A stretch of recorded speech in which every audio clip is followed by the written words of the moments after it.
Israel और Hamas के बीच चल रही लड़ाई का अभी कोई अंत होता नजर नहीं आ रहा है।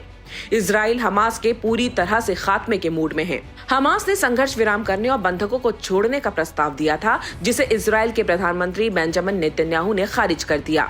नेतन्याहू ने हमास की शर्तों को भ्रामक बताया और कहा कि गाजा पर हमास के नियंत्रण को समाप्त करने तक युद्ध जारी रहेगा। उन्होंने पूर्ण विजय प्राप्त होने तक हमास के खिलाफ युद्ध लड़ने का संकल्प जताया।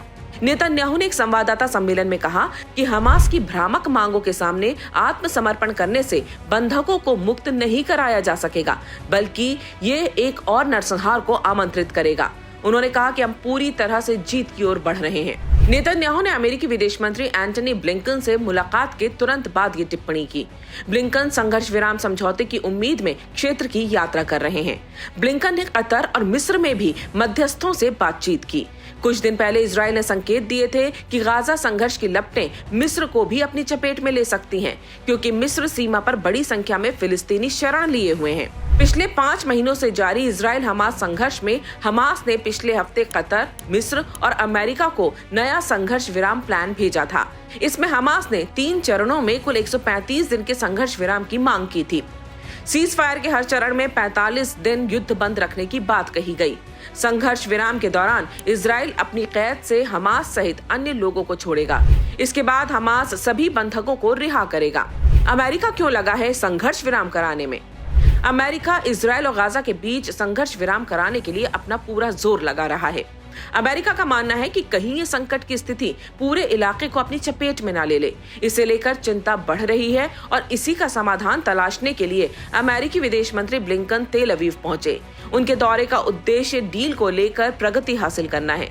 अमेरिका लगातार इस कोशिश में जुटा है कि इजराइल और हमास के बीच चल रहा तनाव क्षेत्र में और आगे न फैले।